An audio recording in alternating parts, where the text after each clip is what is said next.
নার্চার্ড ফ্লেভার্সের হেসেলে আজ বানাবো Christmas special plum cake. আমার পরিবারের সকল সদস্যকে জানাই মেরি ক্রিসমাসের শুভেচ্ছা। তার জন্য আমি নিয়েছি নানা রকমের বেরিজ, কিসমিস, ড্রাই ম্যাঙ্গো, কাজু আর আমন্ড। এবার এগুলোকে অরেঞ্জ জুসে সোক করব মিনিমাম 30 মিনিটের জন্য। এবার 1/3 কাপ চিনিকে 2 চামচ জল দিয়ে রেখে দেব যতক্ষণ না পর্যন্ত কালার চেঞ্জ হচ্ছে। এবার তাতে 1/3 কাপ জল দিয়ে একটু নাড়িয়ে নিলে রেডি হয়ে যাবে আমাদের ক্যারামেলাইজড সিরাপ। এবার নেব দুধ আর সাদা তেল, দুটোকে ভালোভাবে মিক্সড করে একে একে দেব সমস্ত ড্রাই ইনগ্রিডিয়েন্টস। সমস্ত পরিমাণ আমি অ্যাজ ইউজুয়াল স্ক্রিনে মেনশন করে দিয়েছি। দেব ময়দা, বেকিং পাউডার, বেকিং সোডা, ভালো করে ছেঁকে তাতে দেব গুঁড়ো চিনি, আবারও একটু ছেঁকে নিয়ে এবার তাতে দেব 1/2 চামচ দারচিনি গুঁড়ো, 1/4 চামচ জায়ফল গুঁড়ো, সামান্য নাড়িয়ে দেব ক্যারামেলাইজড সিরাপ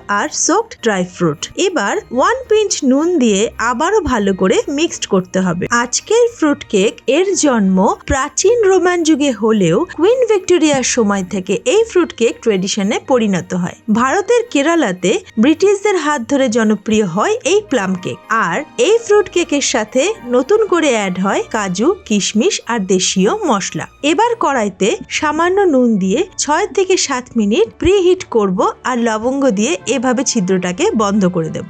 মোল্ডে এভাবে অয়েল ব্রাশ করে তাতে বেকিং পেপার দিয়ে আবারও করে নেব অয়েল ব্রাশ। মিশ্রণটাকে ঢেলে ভালো করে ট্যাপ করে বেক করব 45 থেকে 1 ঘন্টার জন্য।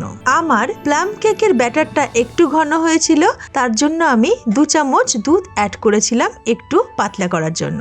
1 ঘন্টা পর Christmas special homemade plum cake ready to serve. এইরকম টিপস অ্যান্ড ট্রিক্স ফলো করে তোমরাও বাড়িতেই বানিয়ে ফেলতে পারো একেবারে দোকানের মতো প্লাম কেক। ক্রিসমাসে তোমরা কে কি ধরনের কেক খেতে পছন্দ করো আমাকে কমেন্ট করে অবশ্যই জানিও। কেমন লাগলো জানিও, ভালো লাগলে একটা লাইক করে দিও।